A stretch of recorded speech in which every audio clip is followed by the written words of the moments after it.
Bonsoir, je vous propose qu'on démarre cet atelier et on a les derniers retardataires qui vont nous rejoindre. Alors bonsoir à toutes et à tous, bienvenue et merci d'être présents ce soir pour ce troisième et dernier atelier technique dans le cadre de la concertation sur le projet Théol. Mon nom est Colline Grégoire et comme animatrice, je vais m'assurer du bon déroulement des échanges pour les 2 heures qui nous sont imparties ce soir. Je vous rappelle que ce soir, nous traitons de la thématique de la circulation et de l'insertion. Je vous rappelle également quelques règles pour la bonne conduite de cette soirée. Une soirée placée sous le signe du dialogue et de l'écoute, également du recueil de questions et de vos contributions. Vous le verrez tout à l'heure, on ira dans un temps de table ronde, dans un second temps. Et également le respect mutuel, chacun est libre et a le droit d'avoir son propre avis, bien évidemment. Je vous rappelle à toutes et à tous également que cette soirée est filmée et sera retransmise demain sur le site du Citral. Comme tous les ateliers techniques, cela permet aux personnes qui n'ont pas pu être présentes ce soir d'avoir accès aux mêmes informations. Donc je remercie les personnes qui nous suivent en direct, qui nous suivent derrière leur écran. Et je précise que la présentation qui sera diffusée ce soir est également mise en ligne sur la plateforme Théol pour que vous puissiez suivre également à distance les informations qui vous sont communiquées ce soir. J'en profite à tous pour vous dire également, ici dans la salle et derrière vos écrans, qu'un questionnaire a été mis en ligne aujourd'hui, en lien avec la thématique de l'atelier de ce soir, circulation et insertion, et que vous pourrez donc le compléter jusqu'au lundi 5 février. Voilà, c'est la même mécanique qu'on a mis en place pour tous les ateliers, donc il y aura bien un questionnaire dédié aux questions de circulation et d'insertion. Je remercie l'ensemble des participants et des intervenants et des participants bien évidemment et des intervenants qui sont présents ce soir pour vous partager les éléments sur cette thématique circulation et insertion. Et je vais vous présenter très rapidement le déroulé de notre soirée. Une introduction bien évidemment par notre élu et notre garant. Également ensuite on vous partagera les premiers enseignements de la concertation sur la thématique circulation et insertion. Enfin, nous aurons une présentation thématique. Certains d'entre vous, je les reconnais, ont déjà participé à nos ateliers techniques. Donc vous allez le voir, on est sur ce même type de présentation thématique assez technique pour rentrer un peu plus spécifiquement sur la thématique de la soirée. Et ensuite, cette fois, comme lors du premier atelier, on aura également un temps d'échange en table ronde dans la salle attenante, mais je vous en dirai plus tout à l'heure. Et juste avant de commencer, comme on l'a fait à chaque atelier, un petit sondage. Avez-vous participé à l'une ou plusieurs des réunions publiques de la concertation? Oui, un certain nombre d'entre vous. Au stand mobile, quelques-uns, et aux ateliers techniques. Oui, quand même, quelques-uns d'entre vous ont participé aux autres ateliers techniques. Très bien, donc vous avez globalement une bonne connaissance du projet. Donc ce soir, on va rentrer un peu plus dans le détail. Et je vais tout de suite passer la parole à Vincent Monod, vice-président du Citral. Bonsoir. Merci et bonsoir à toutes et tous. Merci d'être là ce soir encore nombreux et nombreuses. C'est ce soir le dernier atelier de cette concertation sur le Théol, le tramway express de l'Ouest lyonnais. Et vous êtes là ce soir pour cet atelier, comme on l'a dit, assez technique. C'est sans doute que vous connaissez déjà bien le projet. Vous avez participé à une réunion, à un atelier, vous êtes renseigné en ligne. En tout cas, ce soir, on va pouvoir rentrer dans les détails du projet. Donc, c'est une concertation qui s'est ouverte au mois de novembre, il y a maintenant presque 3 mois, et donc qui va bientôt se clôturer la semaine prochaine. Donc, on a une dernière occasion ce soir d'en discuter dans les détails. On a eu tout au long de cette concertation, qui se fait d'ailleurs sous l'égide de la CNDP, dont je remercie M. Campagne d'être là ce soir, un lancement de concertation dans le 5e arrondissement avec une grande réunion publique. On a eu des réunions publiques dans toutes les communes, les arrondissements qui seraient desservis par ce projet. On a eu des stands mobiles, une concertation en ligne, bref, de nombreuses occasions pour s'exprimer sur ce projet. Un projet de tramway express de l'Ouest lyonnais, dont bien sûr l'opportunité même du projet est soumise à la concertation. C'est une des grandes questions de cette concertation. Et puis après, au-delà de cette opportunité de projet, 3 grands éléments qui sont soumis à l'avis des personnes, des habitants, des visiteurs. Donc 3 grands éléments soumis à la concertation. D'abord l'insertion à l'Ouest avec 2 scénarios, et on va le voir ce soir, même 3 maintenant. Donc deux parcours, hein, entre l'avenue Charles de Gaulle pour desservir la station Libération ou par l'avenue Joliot-Curie. Deuxième élément, la position exacte de la station Charcot à Sainte-Foy-les-Lyons. Et puis, troisième élément, qui est l'insertion sur la presqu'île à la confluence entre la rue Montrocher ou le cours Suchet. Donc là, ce soir, on va bien sûr parler plus en détail, notamment de l'insertion à l'ouest, hein, donc dans le secteur de Tassin. Et vous pourrez vous exprimer sur les différentes variantes que l'on va remontrer et puis travailler en détail. Ce qu'on peut redire sur le projet quand même si vous le connaissez déjà bien, mais il y a aussi des gens peut-être qui le découvrent et qui vont nous regarder en ligne. Donc on peut rappeler que ce projet donc, de Théol, c'est une nouvelle ligne forte, hein, un projet très important pour le Citral Mobilité. 800 millions d'euros de budget, donc ce qui en fait le projet le plus ambitieux, le plus fort, le plus coûteux donc, depuis le métro D, hein, donc 800 millions d'euros. Un projet donc, de tramway souterrain ou de métro léger, de métro aérien, on peut l'appeler comme on veut, c'est un objet assez hybride, en tout cas c'est une nouvelle ligne forte pour amener de la fiabilité dans les transports en commun, du confort aux usagers, de la vitesse dans les déplacements hein, entre l'ouest lyonnais et la presqu'île Lyon avec des connexions vraiment très fortes au métro A à Perrache, au métro B à Jean Massé, donc une solution de transport en commun vraiment très efficace. Quelques chiffres, on a 6,5 km de lignes, dont environ la moitié en souterrain. On a 4 ou 5 stations, suivant la variante qui est retenue à l'ouest, et une vitesse, donc une grande amplitude horaire, hein, comme toutes nos lignes fortes, 4h30, minuit 30 le soir, 5 minutes de fréquence en heure de pointe, et donc environ un quart d'heure entre Alaï et la confluence. Voilà pour le rappel de ces quelques chiffres. Donc je vais donner la parole à Monsieur Campagne. Oui, on va laisser la parole à Monsieur Campagne. Merci Monsieur Monod pour ce rappel. Merci encore d'être là. Merci à vous. Juste pour préciser avant de vous donner la parole, Monsieur Campagne, pour compléter ce que vous disiez, Monsieur Monod, on est effectivement sur un sujet d'insertion. On va parler de l'Ouest aussi, mais rassurez-vous, on va aussi, pour les personnes qui s'intéressent sur le secteur de la presqu'île, puisqu'il y en a parmi vous, on va également traiter de l'insertion à l'Est. Voilà, vous l'avez dit, cette concertation est placée sous l'égide de la CNDP. Je vais laisser la parole à Monsieur Campagne pour nous rappeler brièvement son rôle. Oui, bonsoir à toutes et tous. Effectivement, donc, nous sommes 3 garants nommés par la Commission nationale du débat public, donc Jacques Finetti, Claire Bouteloup et moi-même.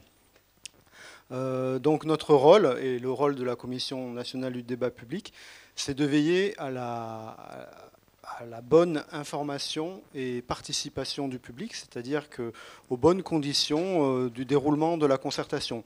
Et une concertation préalable, c'est une concertation qui se situe en amont du projet, en amont de la décision sur le projet. Donc, comme le rappelait M. Monod, c'est une concertation dans laquelle, jusqu'au bout, on peut questionner son opportunité. Et en même temps, on a un certain nombre d'éléments, d'hypothèses sur la mise en place de ce projet qui permettent effectivement de discuter un certain nombre d'aspects, comme la question de l'insertion, les modalités de réalisation du projet. Et c'est exactement aussi le cas et l'objectif de la réunion de ce soir. Ça n'empêche pas de questionner l'opportunité, hein, s'il y a des questions d'opportunité qui se posent selon vous. Et il y a également un certain nombre de propositions ou de préoccupations que vous pouvez amener pour enrichir justement la conception du projet. Après la concertation préalable, je le dis à chaque fois, mais ce n'est pas un temps et puis ça s'arrête. C'est-à-dire que derrière, si le projet se poursuit, c'est-à-dire si le Citral prend la décision de poursuivre le projet, eh bien, la concertation se poursuivra également. Ça ne sera plus une concertation préalable, mais une concertation continue. Et donc là, l'idée, ça sera de préciser encore un peu plus les conditions d'insertion et de réalisation, de mise en place du projet. Voilà. Merci, Monsieur Campagne, pour ce propos introductif. Vous le disiez, messieurs, tous les deux, on arrive à la fin de cette concertation. Pour être exact, on arrive à la 13e semaine de concertation. Et donc, on voulait, comme on l'a fait lors des précédents ateliers, vous faire part des premiers enseignements. On ne fait pas un bilan à ce stade, mais les premiers enseignements qu'on peut tirer sur la thématique de la circulation et de l'insertion. Et pour ça, je vais laisser la parole à Séverine Lardelier pour nous présenter ce que vous nous avez dit. Donc merci en tout cas d'être encore et toujours présent avec nous, c'est important, on apprécie, je vois beaucoup de visages connus, donc ça veut dire que le processus dans lequel on est fonctionne.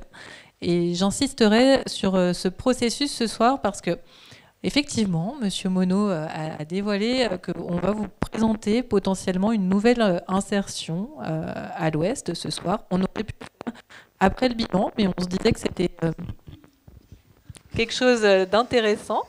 D'en commencer à en parler dès cette phase de concertation préalable pour pas se dire on a eu des enseignements et puis voilà ce qu'on vous invente. On se dit que ce soir c'est un moment pour en discuter avec vous et puis que certains qui ne sont pas là ce soir mais qui pourront contribuer, soit en donnant avis, questions ou répondre aux questionnaires. C'est important et c'est jusqu'au 5 février. Donc c'est pas terminé. Il nous reste encore une semaine. Sur les sujets, on a bien compris que cette insertion à l'Ouest, elle vous questionne sur la congestion. Comment je vais circuler dans ces secteurs qui aujourd'hui sont très routiers. Comment je vais faire avec une mise à sens unique de la rue Joliot-Curie. Mais plus globalement, il y a des voies. Le tuyau aujourd'hui, c'est un sens dans chaque sens, pas plus. Donc, où est-ce que ça va se rabattre, ça va se reporter, comment ça va se passer du point de vue des carrefours. Donc ça, l'équipe va vous donner effectivement les premières études techniques. Effectivement, il y a des choses qui sont complexes, il y a des choses qui pourraient mieux fonctionner, et c'est aussi ça, vous présenter l'insertion et les insertions ce soir en lien avec ces sujets-là.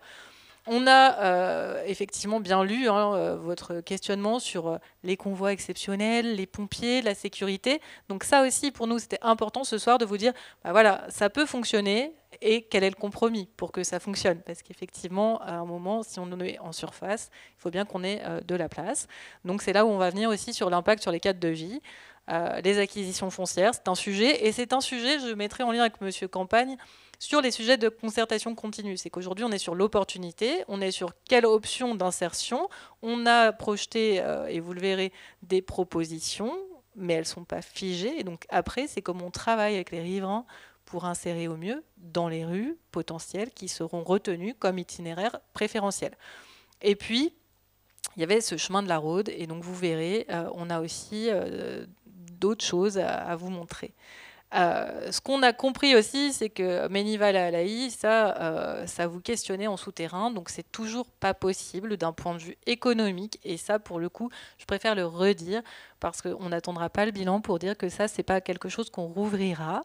En tranchée couverte, on a eu cette propositions, notamment à la réunion de Tassin de la 2001, et les équipes techniques, alors vous verrez dans le bilan, on vous répondra là-dessus, mais ont aussi montré que c'était quelque chose qui était trop onéreux, et donc c'est pas quelque chose qui pourra être retenu, et donc on en vient à aller tout sur route de Brignais à Charles de Gaulle, avec une insertion en voie double pour les véhicules, mais aussi pour le tramway, qui permet de ne pas aller sur Charles de Gaulle. Sur le chemin de la Drôde. Et donc, sur les inquiétudes et les questionnements sur Coursuchet, on a bien compris qu'il y avait des sujets d'entrée et de sortie dans le quartier de Perrage, parce que vous avez peu de rues qui permettent de faire Saône-Rhône ou inversement. Le sujet des arbres, et puis sur les nuisances sonores, l'éco-visibilité, etc. Sur Montrocher, il y a tout le travail avec le centre commercial de Confluence. Donc là, les équipes continuent de travailler et de plus en plus avec le centre commercial, qui est plutôt favorable à cette variante-là, mais qui aujourd'hui, voilà, il y a tout le volet logistique, mais ça, quelque part, on a l'habitude. Des conflits d'usage pour certaines heures. Et puis, par contre, on a bien en tête que le sujet du cadre de vie pour ceux qui y résident, l'insertion d'un nouveau pont, le bruit, ça, c'est des sujets qui vraiment vous questionnent. Et donc ça sera un travail aussi sur s'il y a bien ce nouveau pont, comment on peut échanger ensemble pour qu'il vous plaise le mieux possible. Voilà. Et puis forcément, là, dans ce cadre-là, on est avec l'ABF, on a tous les architectes des bâtiments de France, on va travailler dans un contexte particulier. Pour le prolongement du métro A depuis Perrage en souterrain, ça c'est pareil, c'est trop onéreux, c'est un projet qui a été abandonné de longue date, et il y a eu le T2. Voilà. Donc on ne rouvrira pas ce sujet-là dans le cadre de Théol. Merci Séverine pour le partage de ces premiers enseignements.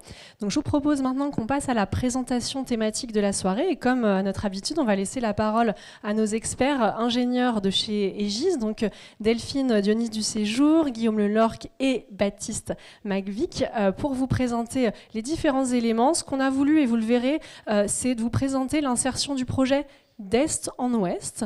On verra quasiment tous les sujets. Donc, ce qu'on va vous proposer, c'est d'aller au bout de la présentation et on prendra vos questions après pour ne pas commencer à ouvrir des questions au moment, par exemple, de libération et que les gens qui sont du secteur Est attendent impatiemment leur secteur. Donc, on va dérouler la présentation et ensuite, bien sûr, on prendra vos questions. Donc, je vais laisser la parole pour commencer à Delphine. Bonsoir à tous. Donc on va commencer par le secteur de Terminus au niveau d'Alaï. Donc ce secteur est pour l'instant en cours d'étude et dépendra de la variante qui sera retenue pour savoir de quelle manière on y accède. Donc l'enjeu, c'est la conception d'un pôle d'échange de rabattement bus, principalement vélo, sur ce secteur. La création d'un parc relais voiture a été mise à la concertation en termes d'opportunités. Les premiers enseignements sont plutôt un retour d'une volonté d'avoir un P+R de rabattement pour un rabattement voiture sur ce secteur. Donc ça a été entendu par le Citral et donc mis à l'étude. Donc les études actuelles sont menées avec les villes et la métropole et vont se poursuivre en fonction de la variante qui sera retenue sur l'implantation précise du terminus, du pôle d'échange et de l'éventuel P+R sur ce secteur, ainsi que le dimensionnement qui est associé. Donc ça, c'est des choses qui vous seront présentées en concertation continue, donc plutôt premier semestre 2024, pour suivant l'avancée des études et la variante qui sera retenue. Après, on va parler des 3 variantes qui sont en surface sur le secteur de Tassin-Lannemilune, Lyon 5, Francheville, donc avec 2 options qui sont mises à l'étude, qui ont été présentées dans le dossier de concertation. L'option A, via Joliot-Curie, qui présente une desserte du secteur Ménival et d'Alaï, et l'option B, qui présente la possibilité de desservir Libération via une boucle. Suite au retour de la concertation et des difficultés qui ont été identifiées sur le chemin de la Rhôde et le passage du tramway par ce secteur-là, et aussi l'identification que Charles de Gaulle est un axe qui est plus propice à l'insertion d'un tramway, le Citral a décidé de remettre à l'étude une 3e variante qu'on a nommée option C, avec un double sens tramway, donc comme l'option B sur l'avenue Brossé, la desserte de Libération, et un double sens tramway sur l'avenue Charles de Gaulle, route de Brigné, afin d'arriver au secteur d'Alaï. Donc ce nouveau tracé est vraiment issu des retours qui ont été faits de la concertation et a été remis à l'étude par le Citral, dont on va vous présenter les grandes conclusions en termes d'insertion et de circulation. L'option A, donc là c'est les grandes lignes en termes de plan de circulation et d'insertion sur ce secteur. Donc on a le tramway qui ressort de la partie souterraine au niveau de Ménival, donc au niveau de l'école d'Hydro MJC, qui après emprunte l'avenue Eisenhower et l'ensemble de la rue Joliot-Curie pour terminer dans le secteur d'Alaï. L'insertion du tramway sur ce secteur implique la mise en sens unique de la rue Joliot-Curie sur tout son linéaire où il est en lien avec le tramway. Pour ce secteur-là, cette variante-là, on a 2 stations qui sont prévues. La station Ménival, où on projette environ 10 000 montées-descentes par jour, et la station Alaï, qui présente aussi un potentiel de 10 000 montées-descentes par jour. L'insertion sur la rue Joliot-Curie. Donc dans cette variante-là, on a actuellement la rue Joliot-Curie, elle fait à peu près 17 mètres. On a sur une grande majorité un double sens bus avec les lignes principales qui sont C24, 2X, C24E. L'insertion du tramway implique sur certains secteurs l'acquisition d'une bande de parcelles pour permettre d'intégrer les fonctions principales qui sont un sens de circulation voiture comme je l'ai présenté, le tramway, l'implantation d'une piste cyclable. Alors il faut savoir que dans tout projet de réaménagement de voirie, la loi impose la création d'un itinéraire cycle le long, sur le secteur qui est réaménagé. Donc là c'est une volonté qu'aussi portée par la métropole de créer des itinéraires cyclables, notamment dans ce secteur-là. Donc là il y aurait effectivement l'implantation possible d'une piste bidirectionnelle et quand c'est possible, quand on acquiert déjà une bande de parcelles, c'est un profil possible. On pourrait acquérir un peu plus pour végétaliser et proposer des plantations, enfin des bandes plantées dans la rue. Il faut savoir que l'ensemble des coupes qu'on vous présente sont des coupes au stade de faisabilité, donc qui permettent d'identifier les impacts principaux, mais c'est vraiment des choses qui seront retravaillées par la suite beaucoup plus finement avec l'ensemble des parcelles concernées, avec l'ensemble voilà, des fonctions, des entrées spécifiquement, si cette option-là est retenue. Voilà, donc toutes les coupes qu'on va vous présenter sont vraiment des coupes de principe qui permettent d'identifier les impacts principaux de l'insertion d'un tramway dans les rues concernées. L'option B, donc, qui est l'option qui était présentée à la concertation, qui permet une desserte de Libération. Le fait de créer une boucle permet d'avoir un sens unique tramway sur l'avenue de Gaulle, route de Brigné, le bout de Joliot-Curie, et de remonter par le chemin de la Rhôde avec un sens unique tramway. L'objectif était de réduire les impacts en mettant qu'une seule voie de tramway. Donc ça, c'est des choses que je vais vous présenter en insertion. En termes de circulation, comme dans toutes les variantes, on réduit l'avenue de Ménival à un seul sens de circulation. On vous le présentera, c'est au niveau de la remontée du tramway du souterrain pour remonter en surface. Donc on a un ouvrage qui ne nous permet pas de maintenir deux sens de circulation. Et après, sur cette variante-là, on maintient les deux sens de circulation sur l'avenue Brossé, avenue de Gaulle, route de Brigné. Notamment, ça va vous être présenté dans le dossier de concertation, l'axe Brigné-de Gaulle et l'extrémité de Brossé, c'est un axe de route à grande circulation, ou des itinéraires convexoptionnels notamment. Et donc, le maintien de ce double sens permet de maintenir cette fonctionnalité dans le secteur. La desserte de Libération, le potentiel de Libération, donc c'est du coup 13 000 montées-descentes par jour. On est sur une station qui a un fort potentiel de desserte et du coup qui permet de drainer un quartier et de desservir tout un quartier assez dense et qui pourrait se développer. La station Ménival et la station Alaï, dans cette variante-là, présentent un potentiel de 8 000 montées-descentes par jour. Sur cette variante-là, l'avenue du Général Brossé, donc on a un profil qui paraît, donc qui fait de 14 mètres environ sur l'espace public, qui paraît plus large que ça, parce qu'en fait, on a des bâtis qui sont globalement en recul de la limite de parcelle, donc on a une sensation de plus large, mais l'emprise réelle est de l'ordre de 14 mètres. Dans ce secteur-là, il pourrait, donc là je vous dis bien, c'est un exemple de profil possible, avec le maintien des deux sens de circulation voiture, le maintien du coup du double sens tramway et d'une piste cyclable, en ajoutant de la végétalisation, avoir un profil qui impacte du coup en termes d'acquisition au nord et au sud de l'ordre de 5 mètres, donc ce qui présente du coup ponctuellement des impacts bâtis sur certains bâtis qui sont en frange de parcelles. Ce que je n'ai pas mentionné sur la variante Joliot-Curie, c'est que l'ensemble des bus qui sont présents sur l'axe Joliot-Curie actuellement pourront circuler sur la plateforme de tramway. Voilà, donc du coup, les bus seront maintenus et donc c'est bien la volonté du Citral de ne pas dégrader la desserte bus actuelle, mais bien de la maintenir, éventuellement la développer et la renforcer. Et ils circuleront du coup sur l'axe du tramway. Là, sur l'avenue Brossé, on a la contrainte notamment, par exemple, de la caserne de Tassin, des pompiers. Et donc ça, c'est des échanges techniques qui, si cette variante a retenu, auront lieu, ont déjà en partie eu lieu aussi avec le secteur, avec des zones qui pourraient être circulables pour les pompiers sur la plateforme pour permettre des entrées-sorties plus faciles de la caserne. Sur l'avenue Charles de Gaulle, donc on a actuellement environ 15 mètres de profil sur la coupe existante, avec deux voies de circulation qui sont actuellement relativement larges. On n'est pas sur un profil contraint en termes d'espace offert à la circulation et à la voirie. On a par endroit du coup des plantations d'arbres et des bandes plantées. L'insertion du coup d'une seule voie de tramway et le maintien du double sens de circulation voiture implique du coup l'acquisition de l'ensemble de l'emplacement réservé qui est identifié au PLU sur la frange est de l'avenue de Gaulle. Donc toute la frange est de l'avenue de Gaulle, il y a un emplacement réservé de l'ordre de 4 mètres qui serait du coup pris pour, acquis pour du coup implanter le tramway et l'ensemble des fonctions sur cet axe-là. Donc ce qui implique certains impacts bâtis sur le linéaire. Enfin, l'option C, qui est la nouvelle option du coup, qui est ressortie de la concertation et qui a été mise en étude par le Citral, c'est du coup l'option où on n'a pas la boucle et donc on n'a pas l'impact qu'il y a de la boucle sur notamment le carrefour au sud et le début de Joliot-Curie, la boucle empruntée le début de Joliot-Curie, et donc pas d'impact sur la Rhôde, avec du coup une insertion d'un double sens tramway sur l'ensemble de l'avenue de Gaulle et la route de Brigny. Donc là, du coup, ça a un implique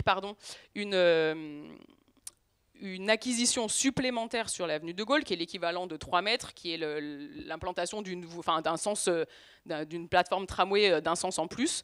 Et donc on a une coupe de principe, et effectivement, du coup, ça demande l'acquisition de l'emplacement réservé déjà prévu sur la frange est, mais également celui sur la frange ouest.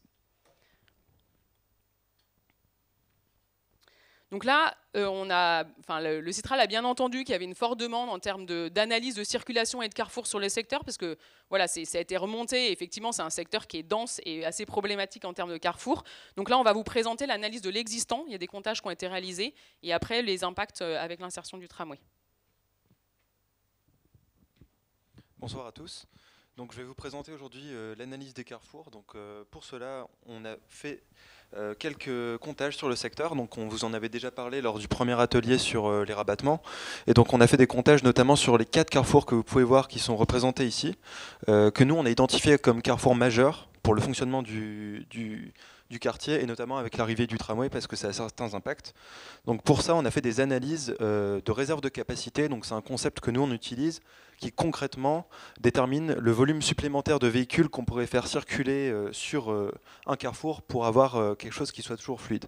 Et donc l'indicateur qu'on ressort de ces analyses de carrefour, c'est ce qu'on vous présente ici. Pardon, j'ai voulu pointer. C'est ce qu'on vous représente ici, donc à cet endroit-ci, à la légende. Donc on a un code couleur en fait qui détermine la fluidité ou la saturation du carrefour. Donc vous pouvez le voir, c'est quelque chose qu'on va utiliser dans les slides suivantes et qui déterminera en fonction des sorties qu'on a sur notre outil si le fonctionnement du carrefour est actuellement plutôt possible, fluide, ou alors plutôt saturé, et aussi dans les situations futures. Donc pour ça, on a fait quelque chose en actuel, donc la situation actuelle 2023, donc qui est basée sur les données de comptage qu'on a obtenues. Ensuite, on a une situation référence 2030. Donc en fait, c'est pour dire qu'est-ce qui se passe en 2030 sans Théol, avec l'évolution de la démographie, par exemple. Donc vous savez que sur le secteur, on va avoir une hausse de la démographie plus partout dans la métropole, ce qui va engendrer évidemment des évolutions des comportements, et notamment un peu plus de trafic routier sur certains axes. Donc on va faire une analyse des carrefours à cet horizon-là, donc 2030 sans Théol, et ensuite les scénarios où on va prendre en compte Théol. Une dernière chose, c'est que les analyses qu'on mène sur notre outil, c'est des choses qui sont dans un fonctionnement qu'on a appelé théorique statique. Donc, c'est-à-dire qu'en fait, on regarde ce qui se passe sur le carrefour sans prendre en compte son environnement. C'est-à-dire que, en fonction des charges qui portent sur le carrefour, sur les différents mouvements, on va pouvoir dire le carrefour a un fonctionnement qui est bon, et c'est notamment quelque chose qui sera intéressant pour les horizons futurs, parce qu'en horizon actuel, on a donc les observations sur le terrain qui peuvent le déterminer. Mais l'objectif, c'est de faire la différence entre ce qu'on voit actuellement et ce qu'on voit dans le futur. Et donc ça, ce qui est important, sera la tendance d'évolution sur les carrefours entre la situation actuelle et les situations futures. Et donc ça, c'est des choses qu'on pourra voir avec le code couleur qui est présenté ici dans la légende. On commence par le carrefour Ménival, donc il y aura les 4 carrefours que je vous ai présentés précédemment. Donc ici, on vous a représenté les données de comptage qu'on a à l'HPM et à l'HPS. Donc l'HPM et l'HPS, c'est les heures de pointe du matin et du soir. Donc ici, c'était 8h, 9h sur l'HPM et 17h, 18h sur l'HPS. Et donc le but, c'est qu'on puisse représenter les flux qui sont sur l'ensemble des mouvements du carrefour, pour identifier les mouvements les plus forts notamment, et ceux qui vont en fait déterminer le bon fonctionnement du carrefour ou non. Donc ici, c'est la situation actuelle 2023, et on voit que le matin, on vous a mis un code couleur rouge, donc ce qui dit que le carrefour est presque à saturation, donc fonctionne assez mal. Et le soir, quelque chose d'orange, donc qui est plutôt chargé, mais qui fonctionne à peu près. Donc ça, c'est des choses qui s'expliquent par plusieurs facteurs. Donc le premier, c'est que pour ceux qui connaissent ce carrefour-ci, on a un plan de feu qui est assez complexe, avec 3 phases, et même voire 3 phases et demie, on appelle ça, étant donné qu'en fait l'avenue Brosset est d'abord donnée en première, ensuite c'est le boulevard des Hespérides et l'avenue Eisenhower, et enfin c'est l'avenue Ménival, donc ce qui fait que c'est un fonctionnement qui est assez complexe. Et en plus, on a des flux qui sont vraiment très forts. Pour ceux qui connaissent le secteur, on a ici le boulevard des Hespérides, qui est en fait la porte d'entrée vers le centre de la métropole, notamment vers le tunnel de Fourvière. Donc on a des flux qui sont assez forts, notamment le matin, on voit ici, depuis l'avenue Brosset et depuis l'avenue Eisenhower, des flux très forts vers le boulevard des Hespérides, ce qui fait qu'en fait, pour les voies qui sont réservées à ces mouvements-là, on a vraiment une demande très importante qui est assez difficile à l'écouler. Donc vous combinez ça à un plan de feu qui est très compliqué, ça fait que le matin, le carrefour ne fonctionne pas. Pour ceux qui voient sur le secteur, ici on a un mouvement qui est très fort, qui engendre des remontées de fil sur l'avenue Brosset, et sur l'avenue Eisenhower, c'est pareil, on a des remontées de fil très longues qui vont jusqu'au carrefour qui est situé plus au sud. Donc ça, c'est un fonctionnement actuel le matin qui ne fonctionne pas du tout. Et pour le soir, on a un fonctionnement qui est chargé, Donc voilà. Ça, c'était pour le carrefour Ménival. Et on présente d'abord le carrefour Ménival parce qu'en fait, il a un lien avec le carrefour suivant, qui est le carrefour des Batières. Donc pour que ceux qui situent, c'est le carrefour qui est situé juste au sud du carrefour Ménival. Et donc, dans nos analyses de trafic, notre outil, je vous dis, fonctionne de manière statique et isolée. Donc, c'est-à-dire que si on prend le carrefour sans prendre en compte son environnement, on a des résultats qui disent que le carrefour est censé être plutôt fluide. Or, si on se penche sur le terrain, on voit très bien que le matin, notamment, il y a des remontées de fil sur la rue Joliot-Curie, ici, tout du long, pour encore des gens qui essayent de s'insérer ici sur l'avenue Eisenhower. Et ça, c'est dû au fait que le carrefour qui est situé plus au nord fonctionne mal. Et donc, on a des remontées de fil qui remontent jusqu'ici. Donc, c'est-à-dire qu'ici, vous ne pouvez pas vous insérer sur la sortie du carrefour. Et donc, ça, c'est aussi un facteur qui fait que le carrefour ne fonctionne pas très bien le matin et qu'on a des bouchons qui sont très marqués, notamment sur la rue Joliot-Curie. Donc, c'est pour ça que dans l'outil, on a vu que c'est quelque chose qui est fluide de manière isolée, mais dans la réalité, si on prend en compte l'environnement du carrefour, ça ne fonctionne pas très bien le matin.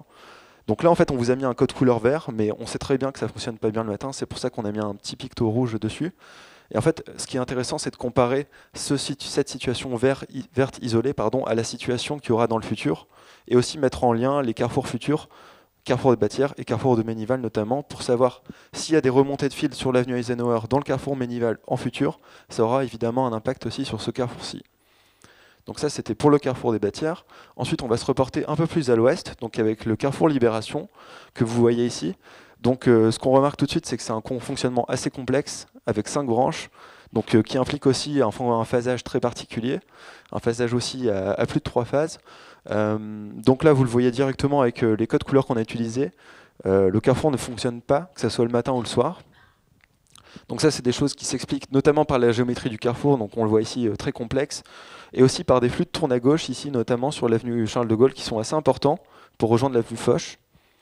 Et en fait, si vous regardez ici le plan de circulation et le fonctionnement du carrefour, en réalité, on a 2 voies, dont une voie de tourne à gauche. Mais la voie de tourne à gauche, en fait, elle est assez restreinte, ce qui fait que les gens qui sont en tourne à gauche s'accumulent un peu sur cette voie et débordent sur la voie principale. Ce qui fait que tous les mouvements sur cette avenue-là sont gênés. Et donc, le fonctionnement du carrefour, que ce soit matin ou soir, est très dégradé. Donc, c'est pour ça qu'on a un code couleur rouge. Et enfin, pour le dernier carrefour, donc le carrefour d'Alaï, qui est situé un peu au sud-ouest du périmètre. Donc on est au croisement de la route des Brigniers, de la rue Joliot-Curie et de l'avenue du Châter. On a un fonctionnement qui est très chargé, que ce soit matin ou soir. Donc c'est ce qui est caractérisé par ce code couleur ici jaune-orangé. Donc vous pouvez voir les mouvements les plus forts ici, c'est notamment les choses qui arrivent depuis le sud-ouest du secteur, en fait tous les gens qui rentrent dans le périmètre, ou alors qui vont vers l'avenue du Châter. Ici on a des flux assez importants qui sont difficiles à écouler. Et puis sur l'avenue du Châter, on voit que matin comme soir, c'est pareil, on a des flux qui sont assez importants. Donc ce qui fait que globalement, le carrefour est assez chargé, que ce soit le matin ou le soir. Ici, on a une carte de synthèse qui vous est présentée avec les résultats que je viens de vous présenter en situation actuelle, mais aussi en situation de référence. Donc la situation de référence, pour rappel, c'est ce qui se passera en 2030 sans Théol, donc avec la prise en compte notamment de l'évolution de la démographie et des flux. Ce qui est important, c'est de voir qu'en fonctionnement actuel, on a vu que c'était très chargé sur l'ensemble des carrefours, à l'exception des Batières, mais on a vu que le carrefour des Batières compatissait de sa relation avec le carrefour Ménival. Et donc on voit qu'en situation actuelle, c'était déjà compliqué, et on voit qu'en situation de référence, sur le carrefour Libération, on est toujours sur quelque chose du même ordre, donc ça fonctionnera toujours aussi mal en situation de référence 2030. Pour le carrefour Ménival, c'est la même chose, donc le matin, ça fonctionnera toujours pas en 2030, et le soir, ça reste dans une situation assez chargée. Pour le carrefour des Batières, en termes d'évolution de flux, on voit que ça reste sur quelque chose du même ordre aussi. Donc c'est-à-dire que le matin, ça va surtout dépendre de ce qui se passera sur le carrefour Ménival, et puis le soir, ça devrait être à peu près fluide. Et enfin, même sur le carrefour Alaï, on voit qu'on a une dégradation ici du fonctionnement. En fait, ça c'est lié aux flux qui vont évoluer. On aura des flux plus importants sur le carrefour. Et on voit que en fait, le soir, ça va être quelque chose qui va être plus que chargé et qui va commencer à avoir un fonctionnement encore pire que ce qu'on a actuellement. Donc ce qu'il faut retenir, c'est qu'en actuel, ça ne fonctionne pas très bien sur le secteur et qu'en référence 2030, ça ne sera pas mieux, voire pire sur certains secteurs. Donc c'est ce qu'on voit ici sur le carrefour d'Alaï. Je vais laisser la parole pour la suite sur la synthèse à Delphine et Guillaume qui vont parler donc notamment des impacts sur les carrefours avec les différentes variantes d'insertion et puis leur fonctionnement futur.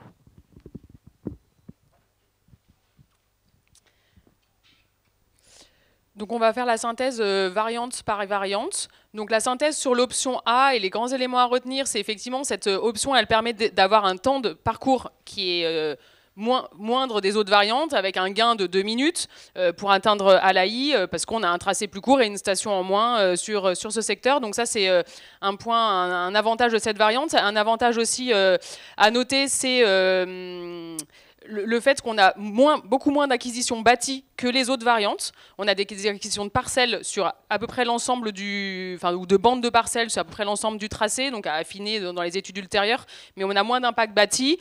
On note 2 emprises qui sont très contraintes sur ce secteur, c'est l'emprise au niveau du rétrécissement de Joliot-Curie juste avant l'ouvrage SNCF, donc là on a la présence de 2 alignements d'arbres et une emprise qui est beaucoup plus contrainte. Et sur l'avenue Eisenhower, tout au nord, au niveau de l'église Sainte-Anne, on a l'emprise qui se réduit actuellement, où il y a moins de stationnement, et donc cette emprise elle est contrainte, on le verra aussi pour la création des voies suffisantes pour faire fonctionner le carrefour. Voilà, on a deux emprises qui sont contraintes. Après, l'intégration du tramway permettrait d'améliorer la qualité avec éventuellement une végétalisation de l'axe Joliot-Curie qui actuellement est minérale, en tout cas sur son emprise publique, qui est assez végétale sur ses parcelles privées. Voilà. En termes de carrefour, je laisse... Donc là, pour les carrefours, merci. On vous a représenté la tendance d'évolution du fonctionnement des carrefours par rapport à la situation actuelle qui vous a été présentée juste avant. Je vais commencer par Libération.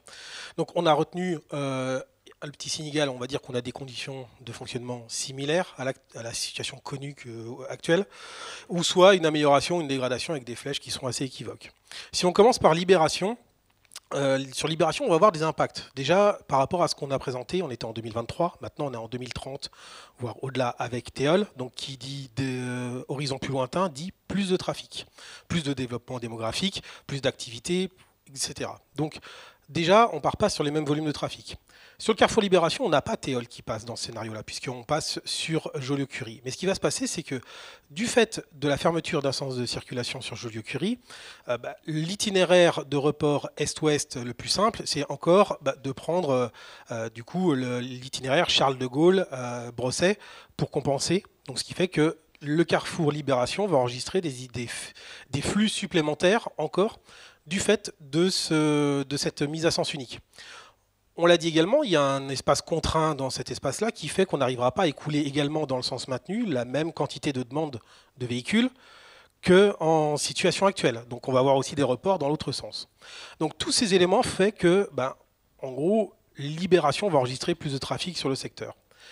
Pour autant, on arrive à maintenir une réserve de capacité satisfaisante, mais moyennant, vous voyez en dessous, un picto des travaux. Ces travaux, en fait, consisteraient à agrandir la voie de tourne à gauche que vous a présenté tout à l'heure Baptiste, c'est-à-dire que les flux depuis Charles de Gaulle Sud qui veulent aller vers Foch notamment, qui est un des flux les plus importants, si on arrive à allonger cette voie de tourne à gauche, on arrive globalement à soulager le fonctionnement du carrefour.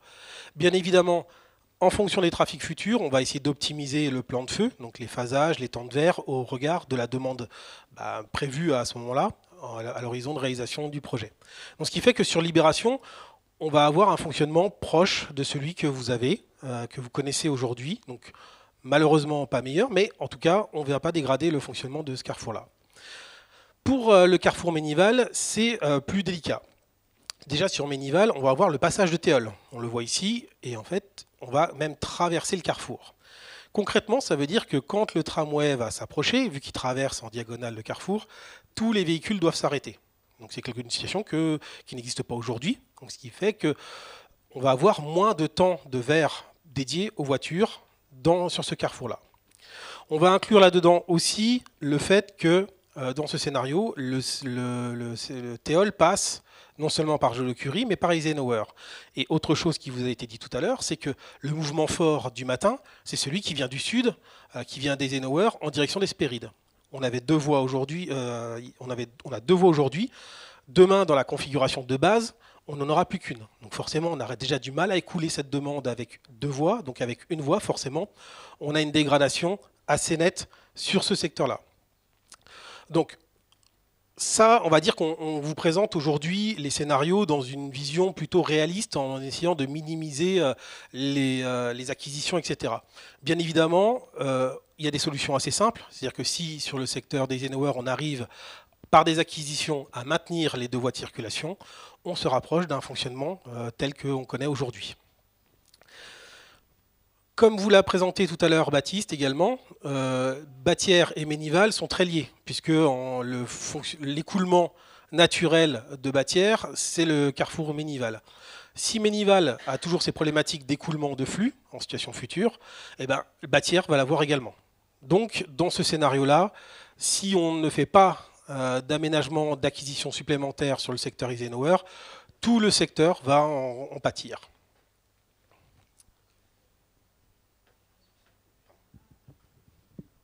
Donc on pourra revenir sur vos questions à la fin de la présentation, mais voilà, je sens qu'il y a quelques questions. Sur l'option B, du coup, les principaux avantages sont la desserte du pôle de Libération, donc qui du coup augmente la fréquentation du TEOL de 5000 voyageurs jour, donc 10% de fréquentation en plus. Donc c'est un pôle qui est important en termes de desserte. Donc ça, c'est un point important de cette variante-là. En termes de réaménagement, effectivement, ça pourrait permettre de requalifier les axes qui sont traversés. Avec notamment la création d'une continuité végétale, enfin d'une continuité, on va dire, paysagère entre le nouveau parc de la Rôde qui est projeté sur le terrain des maraîchers et le parc de la Pomme, par exemple. Mais cette insertion nécessite des impacts bâtis importants qui sont sur l'avenue Brosset avec quelques bâtis impactés et l'avenue de Gaulle. Ainsi qu'une emprise qui est contrainte avec plusieurs variantes d'insertion possibles sur le sud et le point dur au niveau de Joliot-Curie, qui est le même que, du coup, que dans l'option 1 que j'ai citée tout à l'heure. En termes de contraintes, on a aussi sur le chemin de la Rôde, du coup, un apaisement possible du chemin de la Rôde parce qu'on réduirait totalement la capacité de circulation et du coup l'effet chinte qu'il peut y avoir actuellement avec des voitures qui passent sur ce chemin-là pour éviter l'avenue de Gaulle. Mais il y aurait un impact sur le stationnement qui est du coup présent actuellement sur le chemin de la Rôde, qui est surtout sur la partie nord. En termes de carrefour. Merci. Pardon. Donc, on va reprendre le même déroulé. On va commencer par le carrefour de Libération. Donc là, vous voyez que Libération, on a plusieurs effets. Donc on a toujours l'effet trafic futur, mais cette fois-ci, on a TEOL qui passe dans le carrefour. Alors, on a presque de la chance dans ce scénario-là parce que TEOL passe de manière latérale. Il passe au sud du carrefour, ce qui fait qu'on n'a pas cet effet qu'on avait sur Ménival qui traversait le carrefour, qui fait que toutes les voitures doivent s'arrêter. Donc, dans ce scénario, on va avoir l'impact de TEOL, malgré tout, qui va se matérialiser sous la forme de réduction d'espace disponible, notamment sur le secteur de Brosset. Aujourd'hui, sur le carrefour Libération, vous avez quasiment 4 voies. Vous avez 4 voies en pied de feu au niveau du carrefour Libération. Demain, on pourra en maintenir 2. Donc, ce qui fait que même si on maintient les doubles sens, il faut qu'on arrive à écouler ces flux sur 2 voies. On a également aussi toujours cet espace contraint au niveau de l'ouvrage ferroviaire sur Joliot-Curie qui fait que de toute manière on sait qu'on ne pourra plus écouler le même volume sur Joliot-Curie qu'auparavant, ce qui fait qu'on va également avoir des reports. Donc là, sans aménagement conséquent, on a forcément une dégradation assez forte des conditions de circulation sur le secteur. Et on n'a pas cette latitude qu'on avait dans le précédent scénario d'aménager cette voie de tourne à gauche sur le Charles de Gaulle Sud, puisqu'on a des emprises maintenant qui sont utilisées par le scénario TEOL. Là encore, on vous présente un scénario plutôt, on va dire, réaliste, c'est-à-dire sans aménagement plus conséquent. Pour autant, il y a d'autres solutions qui existent, qui sont encore à l'étude pour trouver une solution qui se rapproche de la situation actuelle, mais qui nécessite forcément des acquisitions et une acquisition de manière plus importante sur le secteur. Si on s'intéresse maintenant à Ménival, on voit que Ménival, dans ce scénario-là, il s'améliore. L'effet, il est multiple. On a toujours TEOL qui passe en plein milieu du carrefour. Hein. Donc, avant, dans le scénario A, il venait d'Eisenhower sur Ménival. Maintenant, il vient de Brosset sur Ménival. Ce qui fait qu'on a toujours les véhicules qui vont s'arrêter, par contre, parce qu'on traverse le carrefour. Par contre, dans ce scénario-là, on ne touche pas à Eisenhower. On la maintient à 2 voies. dans le sens sud-nord. Ce qui fait que les flux qui sont les plus importants, on arrive à les écouler comme en situation actuelle.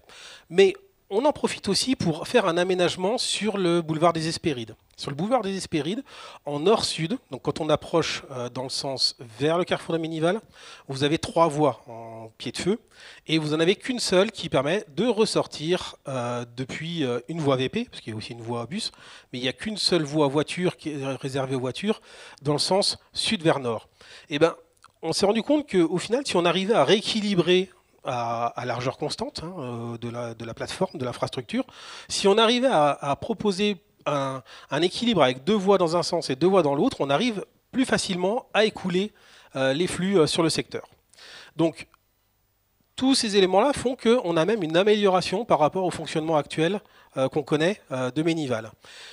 Pour le scénario bâtière, on va avoir un fonctionnement qui va s'améliorer malgré tout, en tout cas qui va rester proche du fonctionnement actuel sur ce secteur-là.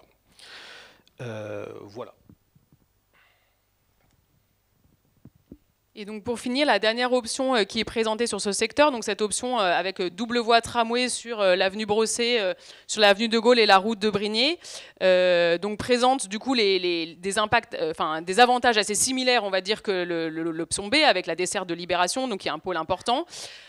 Présente aussi un avantage de ne pas impacter le chemin de la route, fort de ce qu'on a été dit sur dans la concertation sur cet axe qui, voilà, les usagers de ce secteur nous ont remonté effectivement cette qualité plutôt de chemin qui n'était pas forcément adéquate à l'insertion d'un tramway. Donc effectivement, cette variante-là ne l'impacte pas.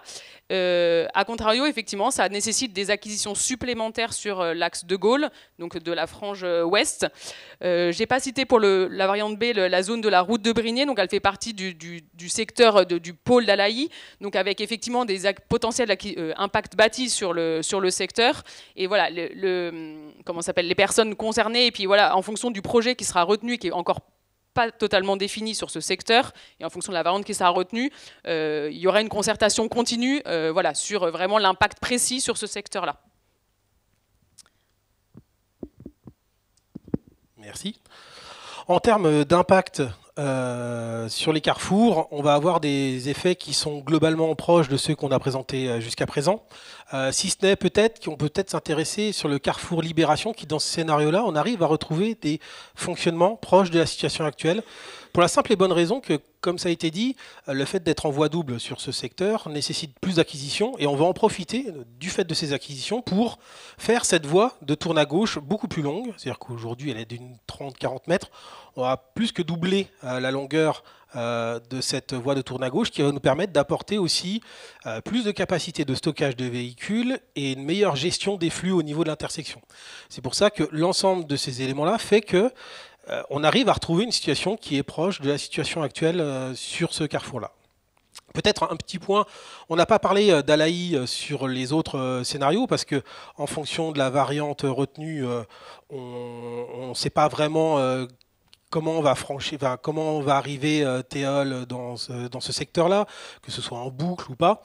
L'intérêt aussi de cette voie, de cette option C, c'est que si on a bien un terminus dans ce secteur-là, on arrive à épargner le carrefour Alaï, ce qui fait que on aura, par rapport au fonctionnement que vous connaissez, juste cet effet qui vous a été présenté au début, c'est-à-dire une augmentation générale des trafics, mais qui est indépendante du projet de tramway. C'est-à-dire qu'à l'horizon 2030, les flux qui viennent depuis Châters et depuis Joliot-Curie-Ouest étant croissants, et ben, forcément, on va avoir des dégradations par rapport au fonctionnement actuel. Mais en tout cas, moins d'impact dans ce scénario, dans cette option C, par rapport aux autres options. Donc en synthèse sur ces scénarios à l'ouest, on a un scénario direct vers Joliot-Curie qui permet un gain en temps de parcours sur cette ligne express, qui permet aussi moins d'acquisition bâtie, mais qui présente des impacts en termes de circulation, en termes de plan de voie, avec la mise en sens unique de Joliot-Curie, et des impacts en termes de carrefour sur Ménival. Et on a deux options qui permettent de desservir Libération, avec du coup des impacts plus importants en termes de bâti et d'acquisition de parcelles, mais pour cette option C, la possibilité de maintenir ou voire d'améliorer la circulation actuelle au niveau des carrefours. Je vais passer du coup en avançant sur le projet, là, on va vous présenter principalement donc pas la partie souterraine, mais la partie qui est liée à de ce qui se passe en surface pour la ligne express de l'Ouest lyonnais. Donc là, on arrive dans le secteur de Ménival, où on a un secteur de transition entre la partie en surface et la partie en souterraine. Donc la nécessité de créer du coup une trémie de passage de la partie de la surface en la partie souterraine. Donc les premiers éléments qui sont identifiés sur ce secteur-là sont les suivants. Donc on arrive de la vue de Ménival et du secteur MJC sur cet endroit-là avec les commerces. On aurait du coup une partie de trémie, donc ce qui veut dire c'est quelque chose qui va rester ouvert, c'est le passage du coup de la partie en souterrain. Une partie en tranchée couverte, donc ça sera ouvert au début puis ça sera refermé à terme avec le rétablissement des fonctions en surface. Et un puits qui permet le lancement du tunnelier. Donc là c'est une zone qui a été identifiée comme possible pour le lancement du tunnelier et le creusement du coup de l'ensemble du tracé qui est en tunnel.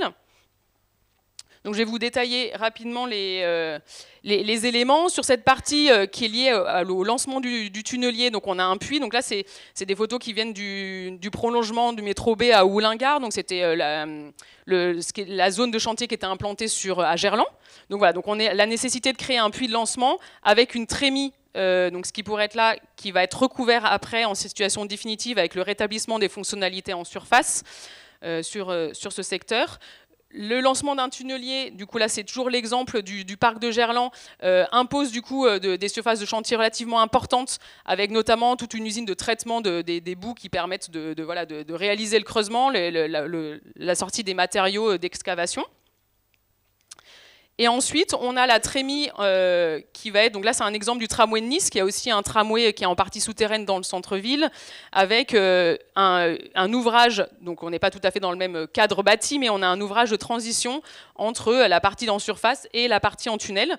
Donc c'est ce qui pourrait être implanté le long de l'école d'Hydro sur l'avenue de Ménival. Et donc là, ça demande du coup, en situation définitive, sur ce secteur-là, d'avoir une mise à sens unique de l'avenue de Ménival, compte tenu de sa largeur. On ne peut pas maintenir les deux sens de circulation. Donc ça, c'est une perspective de principe sur le secteur. Donc là, on voit l'église Sainte-Anne de Ménival, la MJC, avec la station qui pourrait être la station au sol du secteur Ménival, avec éventuellement le réaménagement de cet espace-là, et la trémie de passage entre la partie en surface et la partie en souterraine sur ce secteur-là.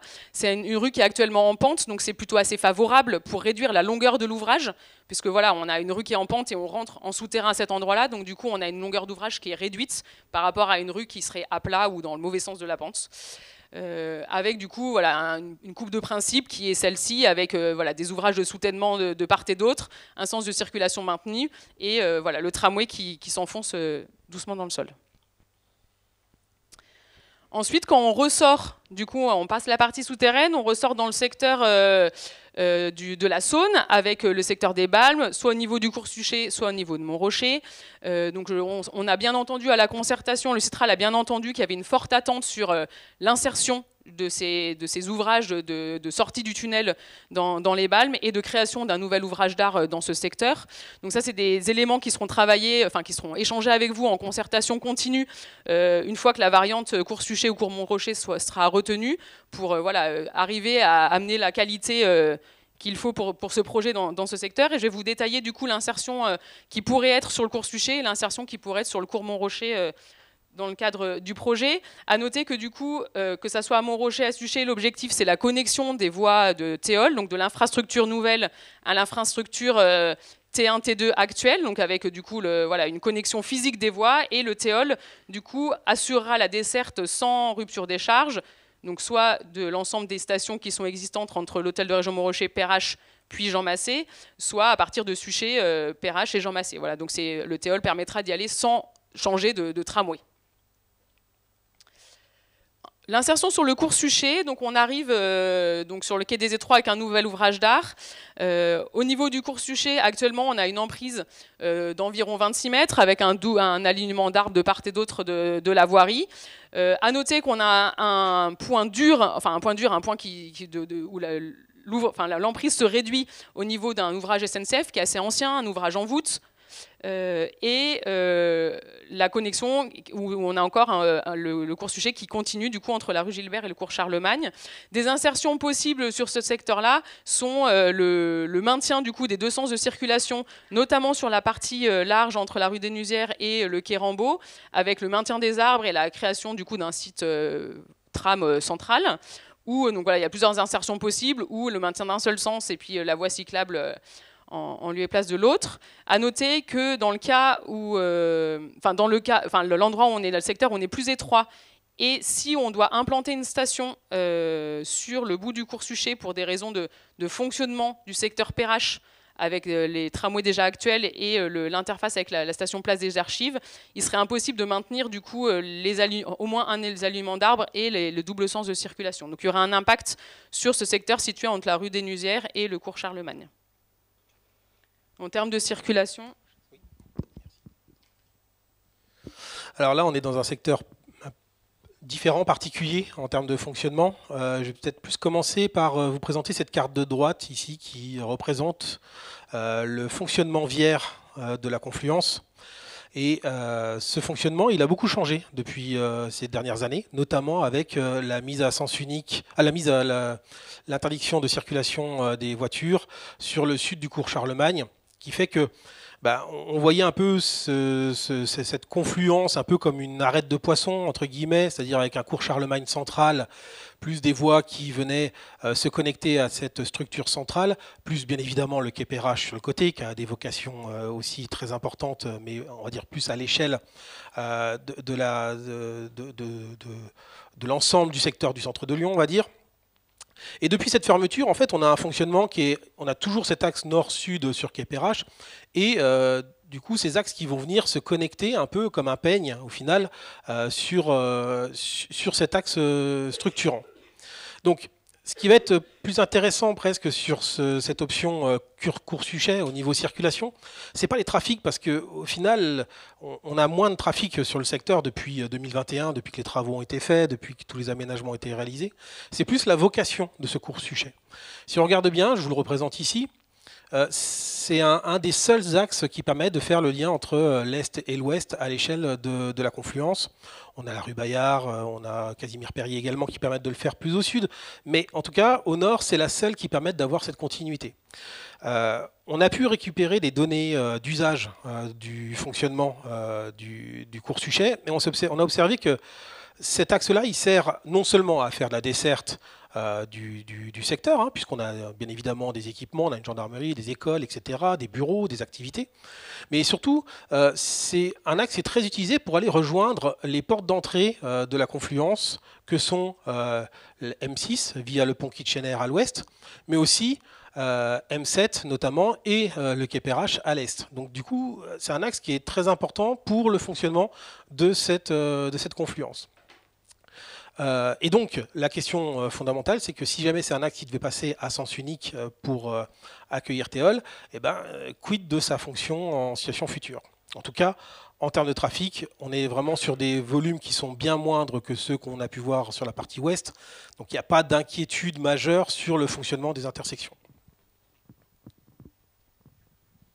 Et quelques mots sur la variante sur la rue Montrocher. Donc on est sur l'arrivée du tramway et de l'ouvrage au niveau du quai Rambaud, au sud de la Darse et au sud du centre commercial, avec du coup l'insertion du tramway sur cet axe qui présente une largeur d'environ 32 mètres. Donc on est sur un axe qui est quand même relativement large, avec actuellement différentes fonctions donc qui seront détaillées après, mais notamment d'accès voiture et de livraison du centre commercial. Donc on est plutôt sur une rue assez support logistique vis-à-vis des différents espaces qui sont plutôt situés au nord, et avec les bâtis de bureaux au sud.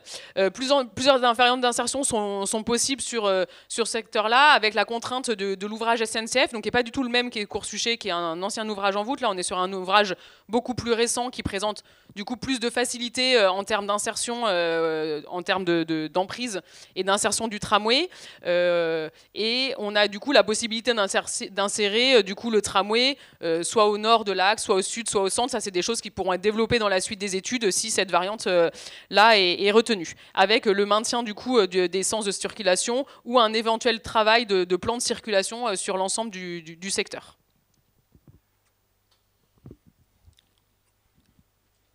Donc sur Montrochet, en complément de ce que vient de dire Delphine, on a aussi ce lien Est-Ouest qui est quasiment le seul qu'on ait dans ce secteur-là, puisqu'après on n'a plus de réseau vraiment développé.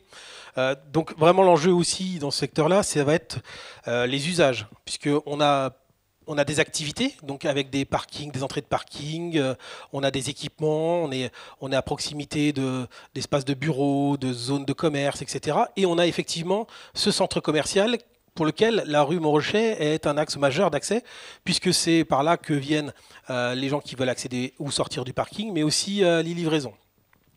Les données qu'on a sur la rue Montrochet sont assez anciennes, malheureusement, et elles datent d'avant la mise à sens unique, l'interdiction des flux sur Charlemagne. Donc c'est un travail qui est en cours. Il y a des enquêtes qui ont été réalisées, peut-être que vous êtes passé dans le secteur la semaine dernière, pour essayer de mieux comprendre le fonctionnement et de proposer des options si jamais cette option était retenue.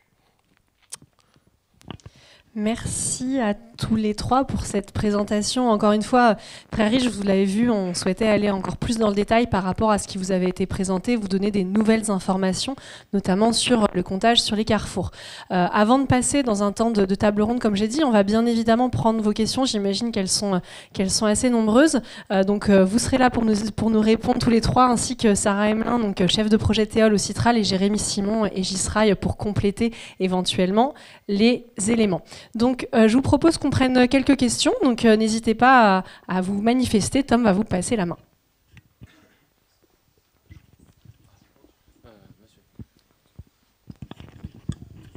Bonsoir. Bonsoir. Si vous pouvez vous présenter rapidement avant de poser votre question. Oui, bonsoir, Benoît Lal. Tassin, 2 questions. Option C, comment gérez-vous le remisage des rames, puisqu'on sait qu'il y a une arrière-gare à implanter avec une certaine quantité de rames à stocker. Donc ça par rapport au carrefour à l'AI. Et deuxième point, sur la sortie de la Trémie, comment gérez-vous le marché? Donc il y a un marché hebdomadaire pour les habitants du quartier qui est place Schweitzer. Très bien. Alors, première question sur le remisage des rames au niveau de l'option C. Qu'est-il prévu en termes d'arrière-gare? Est-ce que vous pouvez vous avancer vers moi? Oui, pardon. Voilà. Non.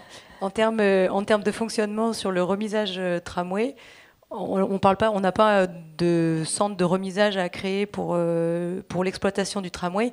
Par contre, on a effectivement des voies de retournement et des voies de stockage de quelques rames pour gérer les pics d'heures creuses et d'heures pleines sur le secteur.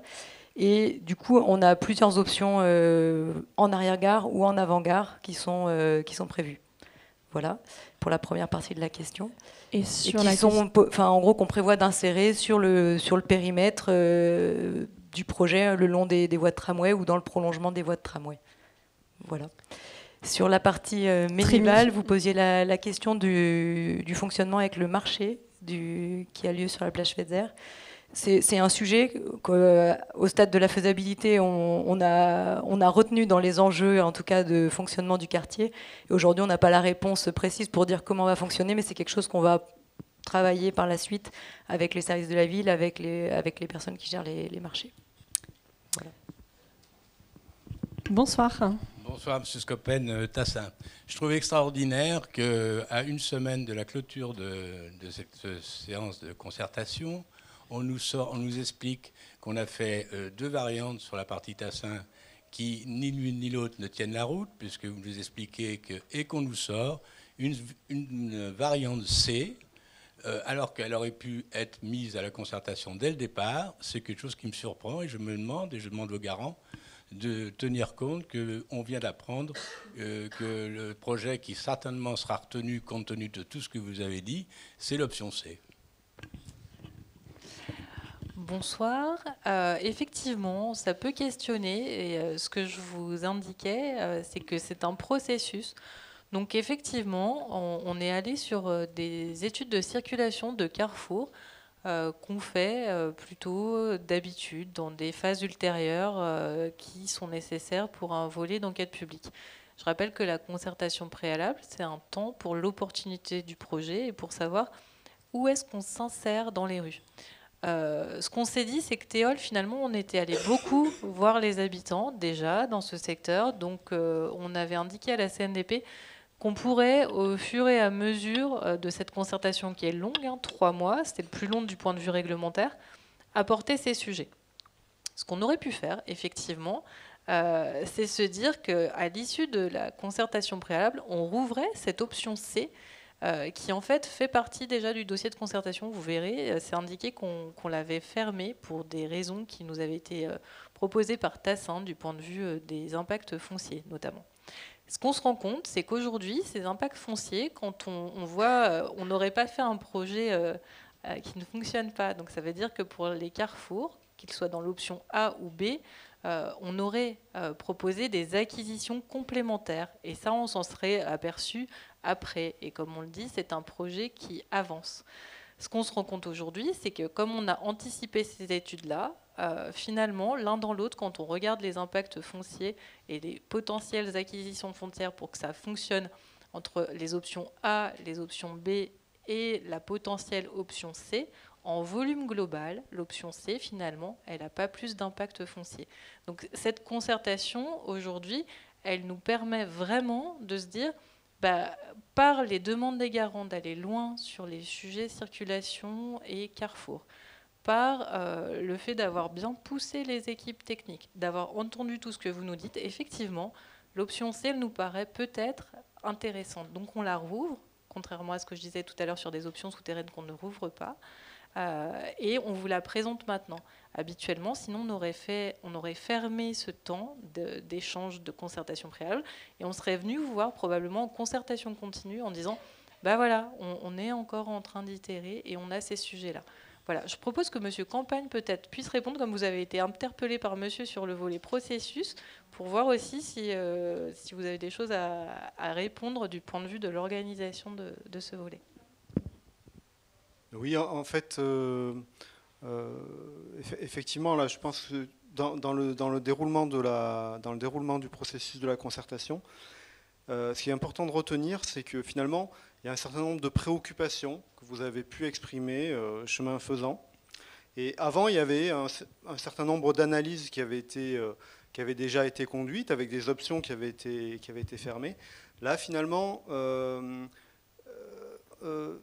en toute transparence, c'est une troisième possibilité qui s'ouvre. C'est ce qu'il faut retenir. Nous, en tant que garants, ce qui compte pour nous, c'est que c'est l'ouverture de la concertation et de maintenir le plus ouvert que possible les possibilités d'adaptation du projet, en fait. Voilà.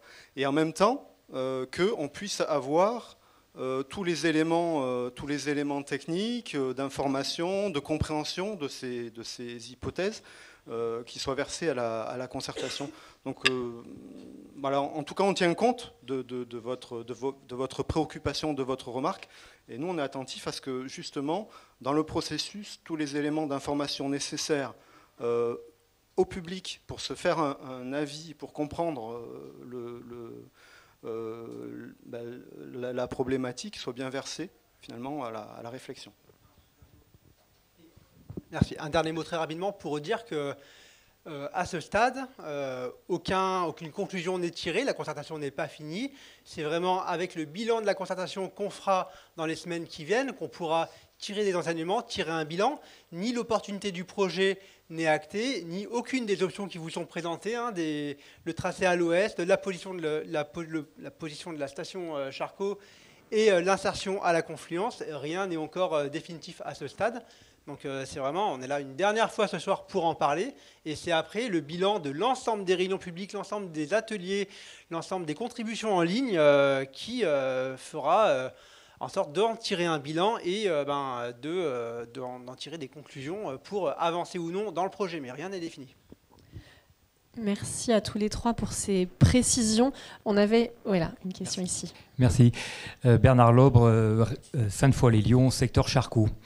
C'est simplement une remarque. C'est au niveau du plan, notamment sur l'arrivée du tramway à l'AI. Vous passez donc du coup de l'autre côté de la voie ferrée. C'est pas ce que l'on avait dans tous les plans qu'on a jusqu'à présent. J'en le découvre ce soir, c'est ça ? Notre plan, il était... Ou est-ce qu'il était un peu tronqué ? Il était c'était un schéma, c'est des schémas qu'on fait, et effectivement, la voie était mal placée. Mais le tracé du projet n'a pas évolué. Alors, on va prendre ici, ensuite on a monsieur, et on a un monsieur qui... Voilà, on vous prendra votre question après monsieur. Oui, monsieur. Bonjour, Élodie Savouré à Tassin. Alors j'avais plusieurs questions. Déjà dans l'hypothèse qu'on choisisse les options B ou C, est-ce que vous allez quand même faire des aménagements Joliot-Curie? Est-ce que vous allez aménager notamment une piste cyclable? Est-ce que vous pouvez nous assurer un double sens de circulation automobile? Ensuite, par rapport au carrefour à l'AI et au pôle d'intermodalité, est-ce que vous avez une idée de comment ça va se faire ou alors c'est encore largement ouvert à la concertation? Et est-ce que vous allez pouvoir le carrefour avec Aquavert est une voie aménageable? Est-ce que vous allez vous en servir pour un parking? Où est-ce qu'il se situerait ce parking? Enfin voilà, tout ça. Très bien. Donc 3 questions. Les 2 dernières se recoupent un petit peu. La première, en cas de décision sur une option B ou C, y aura-t-il des aménagements réalisés malgré tout sur la rue Joliot-Curie et notamment une piste cyclable? Alors, dans le cadre du projet Théol, on n'a pas prévu de réaménager l'avenue Joliot-Curie, dans tous les cas. Par contre, la métropole, de son côté, travaille à des projets d'aménagement et de rabattement vers le transport en commun et d'aménagement de l'espace public. Donc, ce n'est pas exclu qu'il y ait des aménagements portés par la métropole à terme sur la rue Joliot-Curie. Simplement, dans le cadre du projet, on ne prévoit pas le réaménagement de la rue Joliot-Curie. Sur le PEM d'Alaï, donc à la fois sa localisation, ses fonctionnalités, la question d'un P+R, où est-ce qu'on en est aujourd'hui sur ces sujets-là? À ce stade, c'est encore très ouvert, puisque du coup, on avait encore l'opportunité ou pas de créer un parking relais à l'AI. Donc, on a une multitude de variantes d'implantation de stations terminus, de P+R, etc. Donc, c'est quelque chose qui n'est pas du tout figé. Donc, on regarde effectivement, vous citiez le parking d'Aquavert, on regarde aussi les périmètres d'attente de projets qui sont au PLU et où il y a des parcelles qui ont déjà été acquises par la métropole. On regarde de manière assez large. Voilà. Merci. Monsieur, vous aviez une question. Oui, Ensuite, monsieur, je prendrai votre question. Alors en fait, ça rejoint un peu la question précédente, donc Bertrand Savouré à Tassin. Donc du coup, est-ce qu'il y a des acquisitions, parce qu'on nous parle des acquisitions foncières avenue Charles de Gaulle, est-ce qu'il y a des acquisitions foncières qui sont prévues route de Brigné, donc en plus de la réserve foncière dont dispose déjà côté est, côté est, la métropole. Acquisition sur la route de Brignais. Donc là, du coup, également dans le cas de l'option B ou C. Oui. Donc effectivement, il y a un périmètre qui s'appelle périmètre d'attente de projet dans le cadre du PLU. Dans ce cadre-là, la métropole a entamé des négociations amiables avec des propriétaires de ce secteur-là. Et nous, on vise à s'implanter effectivement sur ce périmètre-là d'attente de projet, donc le long de la route de Brignais. Et après, en fonction de où sera inséré le tramway à terme, effectivement, ça pourrait nécessiter des acquisitions complémentaires le long de la route de Brignais. Vous avez un complément. On va vous redonner le micro pour être sûr de bien vous entendre. Bon, moi j'habite, je pose la question, je suis intéressé, j'habite côté ouest, et donc je suis sur une zone d'attente de projet, et je n'ai eu pour l'instant la métropole ne s'est jamais présentée à moi jusqu'à présent. Alors c'est normal. Donc, du coup, vous aviez la même type de question que monsieur. Je vais revenir sur la méthodologie. Okay. Très bien. Oui, je vais revenir sur la méthodologie peut-être sur le volet acquisition foncière. Donc effectivement, vous êtes plusieurs à avoir des sujets d'emplacement réservé ou de périmètre d'attente de projet. Dans le processus dans lequel on est très en amont. Donc effectivement, avant d'aller voir individuellement, et on a déjà reçu des personnes qui se sentaient concernées, et on continuera de le faire. Donc il y a Marie-Hélène Philippona qui est là-bas, qui est chargée de relations riverains, Rachel Loiseau qui n'est pas présente ce soir, mais qui est aussi chargée de relations riverains, mon service, et puis les équipes projet. Donc nous, on est là pour échanger avec vous et vous recevoir. Donc pour le moment, effectivement, on ne sait pas si on va être sur de l'option A, B ou C. Donc c'était un petit peu cavalier de notre part d'aller voir les personnes en leur disant vous êtes concernés, on n'en sait rien. Donc ce qu'on avait dit à la réunion publique de Tassin la 2001, à Sainte-Foy aussi, parce qu'on a vu en fait les deux propriétaires qui sont plus ou moins impactés par l'une ou l'autre des stations à Charcot, on les a rencontrés aussi. Sur la balle, on a aussi rencontré des personnes, échangé au téléphone. Donc nous, on est disponible, bien sûr, pour échanger avec vous, c'est important. Pour le moment, je ne peux pas vous dire, effectivement, comme le dit Sarah, vous êtes concerné, vous n'êtes pas concerné. Vous êtes peut-être concerné. Donc une fois qu'on aura choisi, effectivement, on va aller sur la suite, la concertation continue. Et donc on va montrer comment concrètement on va s'insérer, soit à 14 mètres et quelques, soit à 24 mètres et quelques, potentiellement, si on est dans les options B ou C. Ça va impliquer après de se dire, est-ce que la voie, je la mets plus à gauche, plus à droite? Qu'est-ce que je fais? Est-ce que je peux faire des pincements à des moments, pas des pincements? Et ça, c'est un travail qui va durer, en fait, jusqu'à ce qu'on arrive à l'avant-projet qui sera intégré pas à l'enquête publique de déclaration d'utilité publique ou enquête parcellaire, où là on sera sur des grandes zones, mais bien sur celle où on sera sur l'autorisation environnementale, où on sera vraiment dans la finesse des impacts, que ce soit sur le milieu naturel ou le milieu physique, et puis bien sûr sur les habitats. Voilà. Donc, si vous voulez, on rentre dans un long processus. Moi, on va prendre plein de questions. Néanmoins, après, on est en salle et on va vous montrer ces insertions. Et si vous avez besoin d'en savoir plus, vous, individuellement, pour pouvoir parler de vos sujets, ce qu'on fera, c'est qu'on est plein d'experts et on en détachera un ou deux pour parler individuellement avec chacun. OK ? Oui. Je me suis un petit peu mal exprimée sur le périmètre d'attente de projet sur la route de Brignais. La métropole n'a pas une démarche de racheter l'ensemble du périmètre à date. Simplement, quand les personnes sont vendeuses, la métropole peut se porter acquéreur des parcelles. Voilà. Merci. Bonsoir. Oui. Yves Gascoin, les droits du piéton. Je suis un ancien des travaux publics. Donc ce n'est pas une question, c'est une observation générale relative aux acquisitions foncières. J'observe jusqu'à présent, sur les 10 dernières années ou 15 dernières années, la politique du Citral en matière d'acquisition a été extrêmement prudente. On a à tout prix cherché à les éviter, à les minimiser, et quitte à laisser des points durs. Alors c'est assez regrettable, je pense l'exemple du tram T3, où il y a un certain nombre de points durs, où on a hésité à acheter quelques garages qui ne valaient pas grand-chose, et on a créé des goulots ou des rétrécissements au droit de ces parties-là. Je prends exactement aussi le tram T6 à Villeurbanne, où on passera à Rubillon avec, disons, une mise localement à voie unique du tram, ce qui, de mon point de vue, sera très dommageable. Donc je note une évolution maintenant vers, disons, la possibilité de prendre plus d'acquisitions. Selon mon expérience, c'est très favorable. Il ne faut pas, alors, les acquisitions sont évidemment très impopulaires. Il ne faut pas oublier que vous travaillez pour 100 ans. Assez souvent, dans les projets qui sont managés pour les élus, on a l'impression que, disons, les élus travaillent pour leur prochaine réélection, donc à échéance de 3 ou 4 ans. C'est totalement incompatible. Il faut se mettre dans l'idée que, disons, le projet impopulaire peut être très porteur pour l'utilité publique. Les exemples sont multiples. Si on avait fait ça, on n'aurait jamais fait les gratte-ciel. Le maire qui a fait les gratte-ciel a été impopulaire, il n'a pas été réélu. Tout ça, voilà. Donc, les acquisitions, c'est le nerf de la guerre. Et je vous félicite pour le virage qui semble pris. Il faut un peu de courage. Et il faut aller plus loin que la prochaine échéance. Merci, merci, merci. Alors, je récapitule ce que je vous avais dit au début de cette soirée. Chacun a le droit d'avoir son propre avis, quel qu'il soit. Je vous remercie. Je prendrai votre question juste après. On avait une question juste derrière. Oui, bonsoir, Bertrand Artini, j'habite le 5e arrondissement à côté de Minival. Donc j'apprécie beaucoup aussi la présentation que vous venez de faire sur les évolutions qu'ils vont avoir Minival, et notamment concernant le marché Platchwetzer, qui est un marché qui compte beaucoup pour les habitants de Minival. Alors ma question était plutôt aussi sur la place Bénédicte Tessier, parce que vous avez présenté effectivement avec beaucoup de précision, et je l'apprécie, là, ce qui va se passer sur Minival, mais sur Bénédicte Tessier, est-ce qu'il y a possibilité d'avoir quelques informations sur les chantiers qui vont avoir lieu, parce que là aussi, ça risque d'être un peu perturbant, mais très utile en tout cas pour les habitants du 5e arrondissement.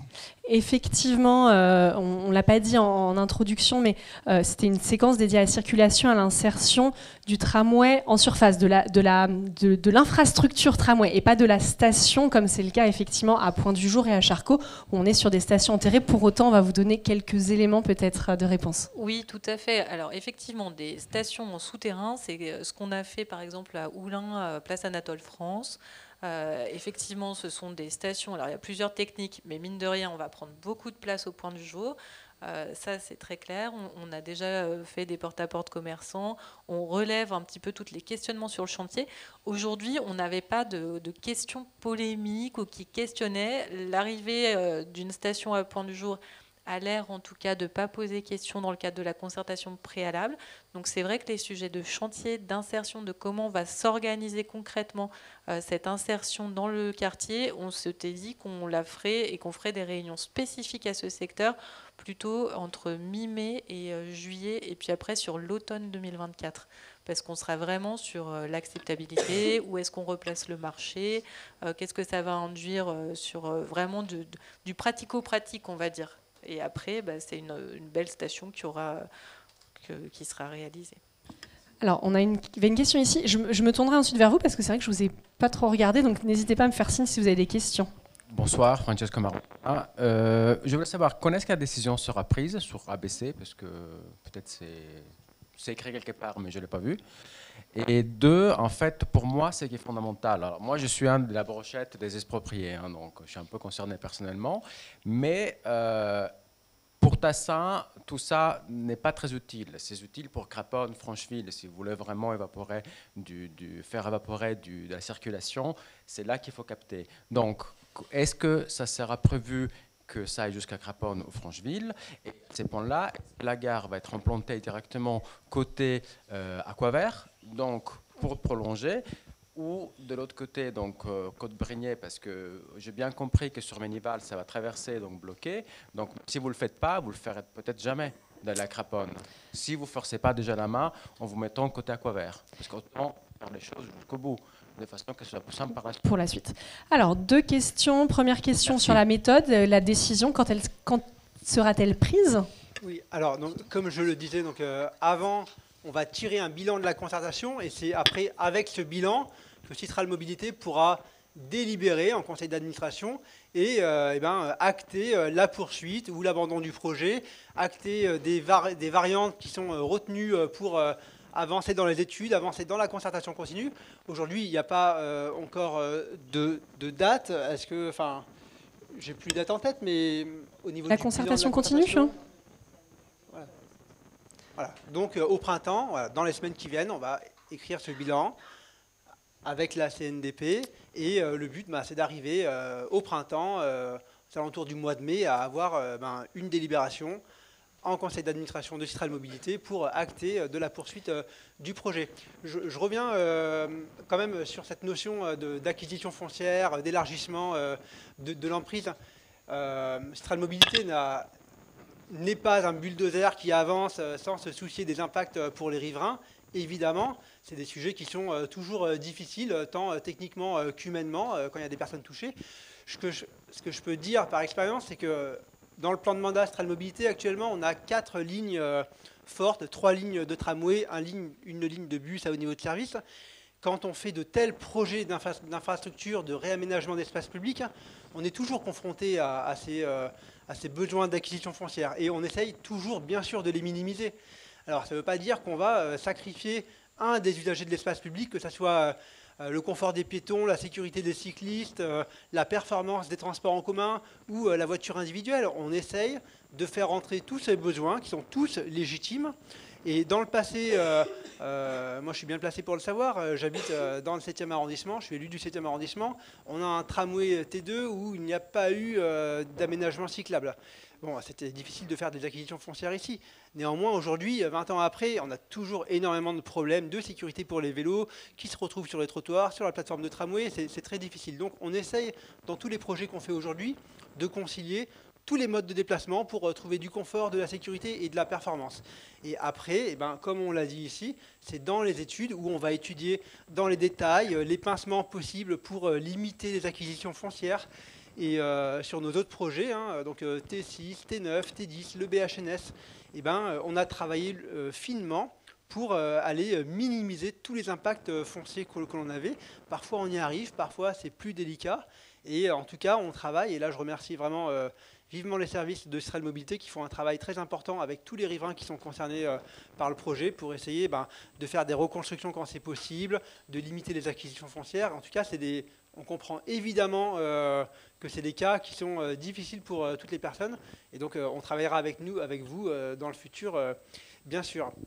Et sur la dernière question qui était la station à à l'AI et puis le prolongement vers Craponne. Donc on l'a dit de suite, effectivement, que cette option d'un tramway aérien donnait une possibilité qui n'était pas donnée par un projet de métro avant, parce que c'était bien plus coûteux, d'avoir un prolongement dans des zones qui sont moins denses, comme Craponne. C'est évident qu'on ne prolonge pas un métro qui coûte des centaines de millions, des milliards, dans des zones en fait, qui ne sont beaucoup moins fortement densifiées.